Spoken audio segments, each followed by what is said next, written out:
So this reading lesson is going to start Macbeth, and as we read these first two scenes, we're going to be looking at what the mood is, we're going to be looking at what the situation is, and we're going to start learning about some of the characters. So that's what I'm going to really focus on as we're doing this. So what we're going to do is we're going to take notes first for scene one, and then I will play the Shakespeare version of scene one. And as you can see, you've got, this is a side by side. So when we take notes, we're going to be taking notes over here. And whenever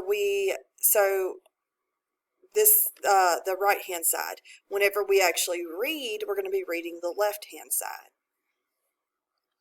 So as we look at Act 1, Scene 1, this is a very opening scene, and it's not very long.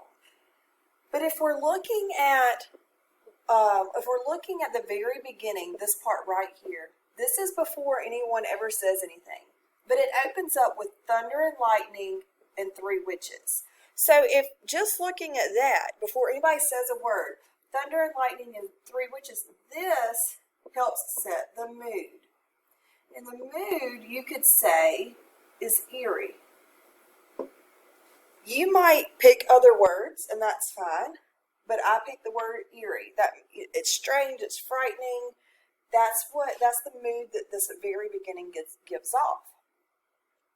All right, so what we have here, I'm going to break it down. So we have a question right here. When should the three of us meet again? Will it be in thunder, lightning, or in rain? Then the second witch gives the answer. So the first witch asks a question, the second one gives an answer, and she says, we'll meet when the noise of the battle is over. So battle is over when one side has won and the other side has lost. So we're going to do battle over.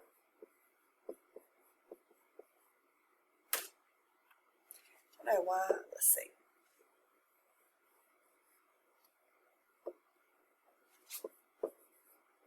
Okay, so when the battle is over. And then the third witch says that will be before sunset.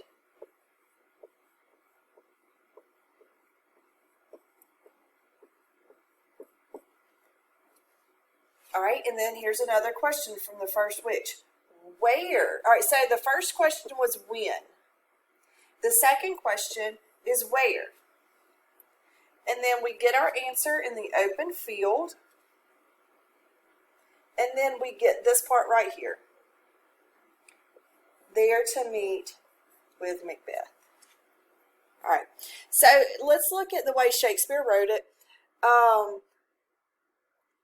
So you still get the question here and you get the answer. The difference in the answer over here is when the battle's lost and won. The way that he writes it, it's a paradox. And a paradox is a literary device when it seems to be a contradiction, but it's actually true whenever you think about it. So whenever we see the way that they put it over here, when the battle's lost and won, it seems like, okay, well, how can the battle be lost and won at the same time?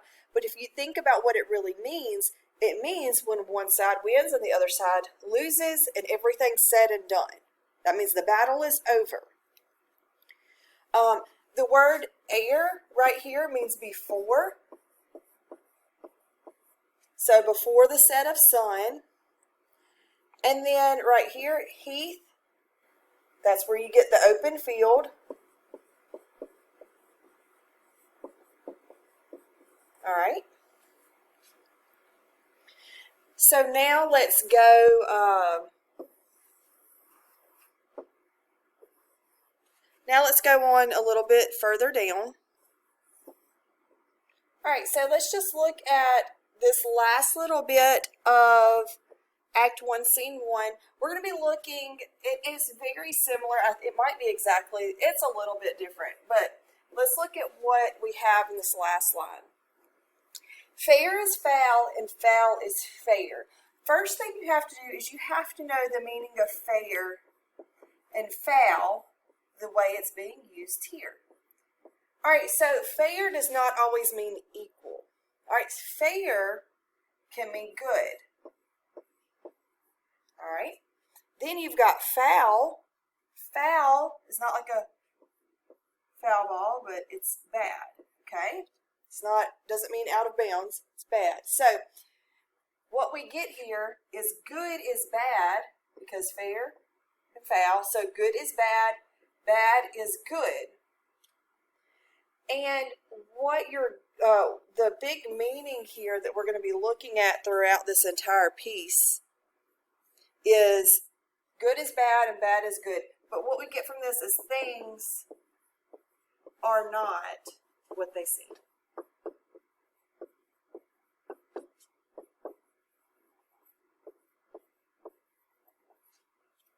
All right, so things are not what they seem.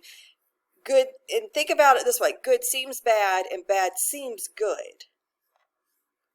All right, so we're going to listen to Act 1, Scene 1 before we move on to Scene 2.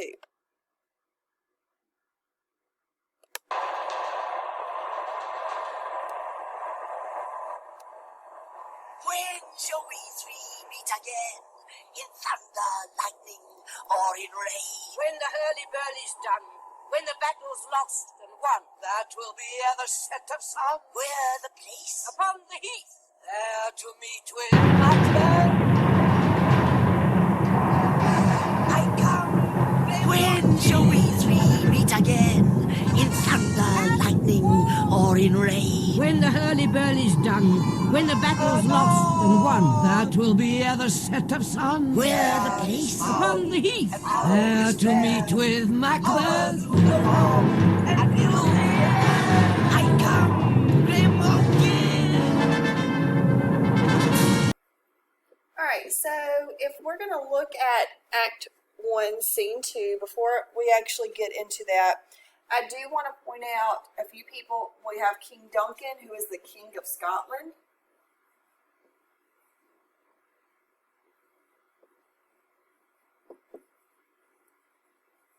All right, so we've got the King of Scotland, and then Malcolm and Donalbain are his sons. And they meet, and there are other attendants there, but they meet a wounded and bloody captain. So what do we know from Scene 1? We know in Scene 1 that Macbeth is in battle. So this captain who's coming in has been to battle. So he's coming from the battle, and we're going to find out a little bit about what's going on in the battle. So what we're seeing in this scene is really just, we don't actually hear or see Macbeth in this scene, but we find out a little bit about him. And so let's move on to actually what is said between the characters. All right, so we open up, King Duncan asks a question. Who is this bloody man? And he says, it seems that he can tell us the latest news of the revolt, so about the battle. And Malcolm says that this captain or sergeant, he says he fought to keep me from being captured. And then they say, tell us what's going on. Tell us the happenings of the battle when you left it. So this is where the captain is going to come in and start talking. And this is where we really start to get into some of the figurative language that Shakespeare likes to use. So when the captain starts to talk, he says, for a while you couldn't tell who would win. The armies were like two exhausted swimmers. And we can stop there for a second. So whenever you have the two armies being compared to exhausted swimmers, this is called a simile. And it's great if you can identify the simile, but what you really need to know, you've got the armies being compared to the swimmers, the tired or exhausted swimmers. So what are you learning about these armies? These armies they're exhausted, and a little bit further down, he's going to talk about how, a little bit further, he says, they were clinging to each other and struggling in the water. So imagine if you had two exhausted swimmers. They're holding on to each other. They're struggling. They're unable to move. And that's how the armies are. So what you're getting about the armies is they're tired. They're kind of just holding on to each other, trying to survive. They're not really making any advantage. They're just doing what they have to do to survive. All right, so this next thing that I'm going to point out, and I'm going to actually pull up a blank page to write on, because this next thing, we're going to start getting the two sides of the battle. And we're going to start like listing out who these characters are so you can try to keep that straight. As you look at this next part, you have where the captain is talking about the rebel McDonwald. So McDonwald is a rebel, and it talks about McDonwald for a little bit. Then, down a little bit further, he talks about Macbeth. So let's go back. I'm going to go over to this real quick. And I want to make sure that you can keep track of who we have here. So for Scotland, we have King Duncan, Malcolm, Donalbain, the captain, and we're fixing to learn about Macbeth. So Macbeth is a soldier. He's a general in the army. Then you've got Norway, and I actually need to add the rebels. So you do have some Scottish rebels, and MacDonald is a rebel.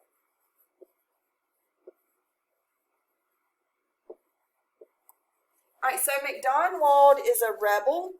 He's fighting with Norway and the rebels, and then you've got Scotland.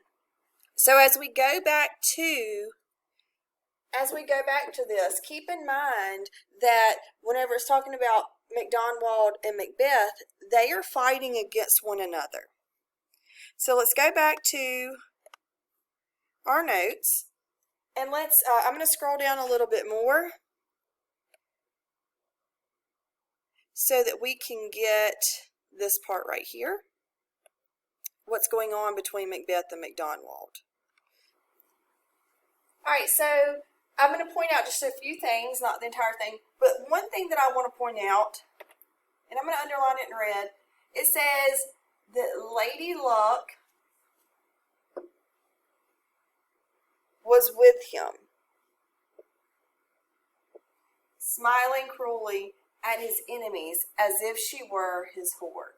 Now, I know that's quite a way to say it, but what we have here is personification.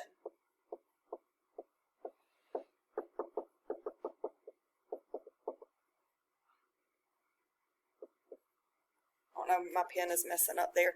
All right, so personification. Now look at the way Shakespeare writes it. Let's come over here. It says in fortune. So here's your personification over there. So Lady Luck. What we get here is, it seems like Luck was with him. Luck was with who? Luck was with MacDonald. But Luck and MacDonald together weren't strong enough.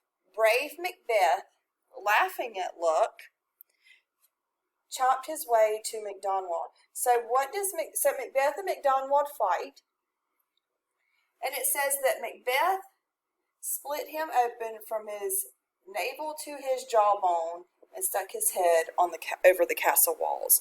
And then you can just look at how it's said over in the Shakespeare version as well. So he just says, look, it seemed like MacDonald was having all the luck until Macbeth stepped in, and Macbeth cut him from his navel to his jawbone, cut off his head, and put it over the castle walls, over the battlements. All right, let's move down a little bit further.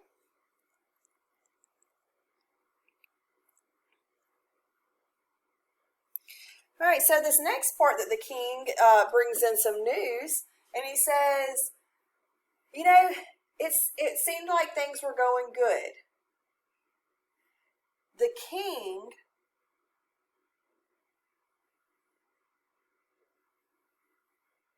the Norwegian king saw a chance to attack us, and with fresh troops and shiny weapons. So So the king, the Norwegian king, sent in new troops and weapons. And King Duncan says, did this frighten our captains Macbeth and Banquo? So he asks the question, and then the captain gives the answer. And look, we need to look over at the way Shakespeare writes it, because I think you can really get a good view of the verbal irony here. He says, yes, as sparrow, eagles, or the hare, the lion. So this is verbal irony. I'm going to underline it over here too. The new challenge scared them about as much as sparrows frighten eagles or the rabbit frightens a lion. So what we have here, I'm going to put it in the middle. This is called verbal irony.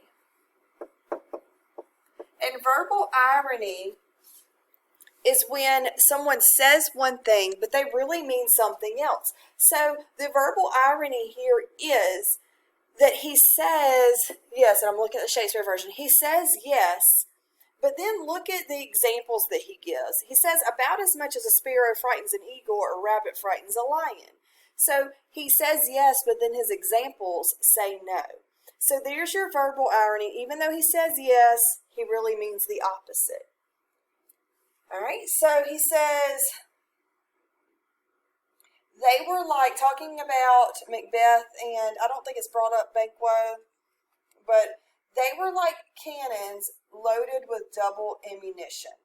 So this is another simile. And if they were like cannons loaded with double ammunition, then you have, then they're very strong, they're very destructive. And remember that I've told you, it's great if you can identify figurative language, but what I really want you to be able to do is tell me the purpose of it. So if you can identify the simile, that's great. But I want you to be able to tell me that that's telling you that Macbeth was, and Banquo, but Macbeth and Banquo were very strong and they did a lot of damage. Okay. All right, so here we go. Here, that it seemed as if they were going to make that battlefield as infamous as Golgotha, where Christ was crucified. Then you can look over the way Shakespeare wrote it. He said, or memorize another Golgotha. So this is a biblical allusion, and an allusion with an A. An allusion is a reference to something from history, religion, mythology, entertainment, art. So here we have a religious or biblical allusion to Golgotha, which is where Christ was crucified. All right, so let's look at this. All right, so in this scene, or in this part of the scene, this is why we're looking at both versions. The captain or the sergeant says, I feel weak, my wounds must be tended to. So, and I'm doing this in red just because it's getting a little confusing. I'm underlining so much. But let's look at the way Shakespeare wrote it. He says, but I am faint, my gashes cry for help. Here's your personification. And you've got that personification because the gashes crying, giving the gashes the characteristics of a person. All right. Let's scroll on down.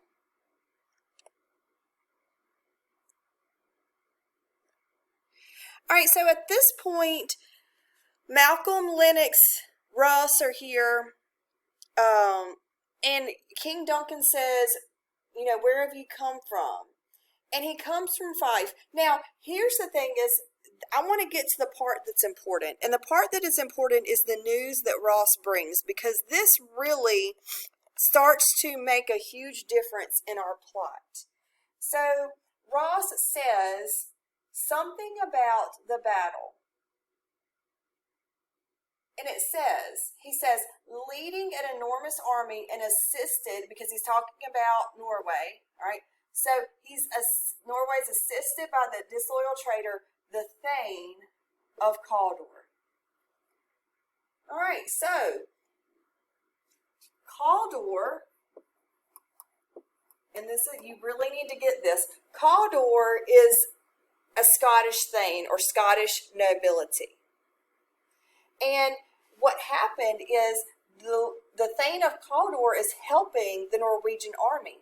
But it says Macbeth met the Norwegian attacks shot for shot as if he were the goddess of war's husband, and we were victorious. So I'm going to go back to our side-by-side looking at the, go back to our side-by-side. I'm going to put the Lord of Cawdor, I'm going to put his name over here. Because the Thane of Cawdor,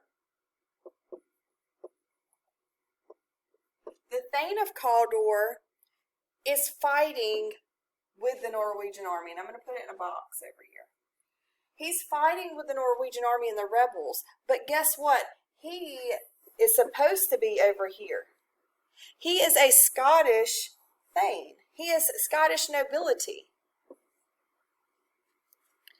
All right, so do this.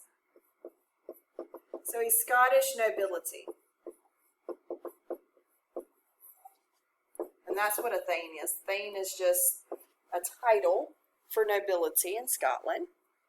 So the Thane is Scottish nobility. He's supposed to be helping the Norwegian army. He's supposed to be helping Scotland, but instead he is fighting with the Norwegian army. So let's go back to this, and let's think about the what's going on here. So we get that the Cawdor, that Lord of or Thane of Cawdor, is a traitor. He betrayed King Duncan whenever he helped the Norwegian army. All right, let's move on down a little bit further. What you really need to get before we move on, make sure that you're getting that in the end, they were victorious. So in the end, Scotland was victorious. All right, and why did Scotland win? Well, Scotland wins because of who? Macbeth. So let's think before we move on. Let's think about what we have so far.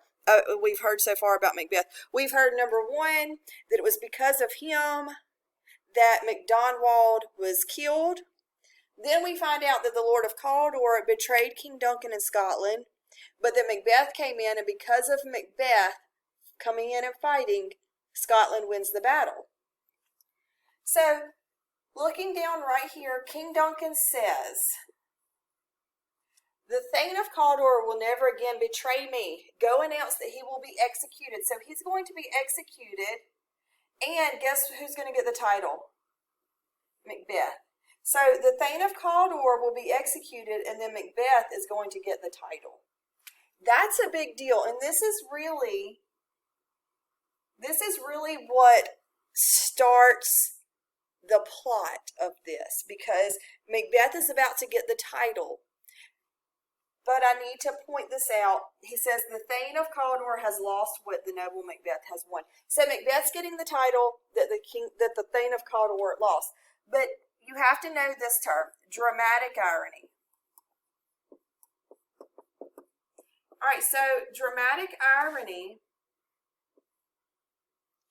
is when one character when we know something that a character in the play does not know. So we know that Macbeth, my pen is messing up, will get the title.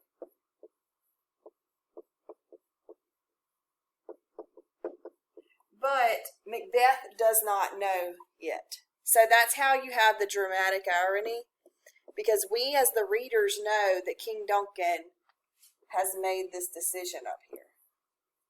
But Macbeth, who's still out on the battlefield and is coming in from battle, doesn't know this yet. All right, so that ends scene 2. I'm going to play through this scene so that you can listen to it, and then you will be finished with Act 1, scenes 1 and 2.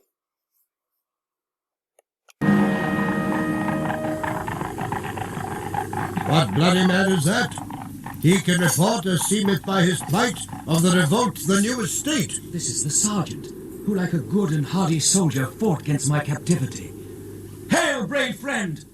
Say to the king the knowledge of the broil, as thou didst leave it. Doubtful it stood, as two spent swimmers that do cling together and choke their art. The merciless MacDonald, worthy to be a rebel, for to that the multiplying villainies of nature do swarm upon him. From the western isles of kerns and gallow glasses is supplied, and fortune on his damned quarrel smiling showed like a rebel's war. But all's too weak for brave Macbeth. Well he deserved that name, disdaining fortune, with his brandished steel which smoked with bloody execution, like valor's minion carved out his passage till he faced the slave, which ne'er shook hands nor bade farewell to him, till he unseened him from the nave to the chaps and fixed his head upon our battlements. Oh, valiant cousin, worthy gentleman! As whence the sun gins his reflection, ship-wracking storms and direful thunders break, so from that spring whence comfort seemed to come, discomfort swells. Mark, King of Scotland, mark. No sooner justice had, with valour armed, compelled these skipping kerns to trust their heels, but the Norwegian lord, surveying vantage with furbished arms and new supplies of men, began a fresh assault. Dismayed not this our captains, Macbeth and Banquo? As sparrows, eagles, or the hare, the lion. If I say sooth, I must report they were as cannons, overcharged with doubled cracks, so they doubly redoubled strokes upon the foe. Except they meant to bathe in reeking wounds or memorize another Golgotha, I cannot tell. But I am faint, my gashes cry for help. So will thy words become thee as thy wounds. They smack of honor both. Go get him, sergeant. Who comes here? The worthy Thane of Ross. What haste looks to his eyes, so shall he look that seems to speak things strange. God save the king! Whence camest thou, worthy Thane? From Fife, great king, where the Norwegian banners flout the sky and fan our people cold.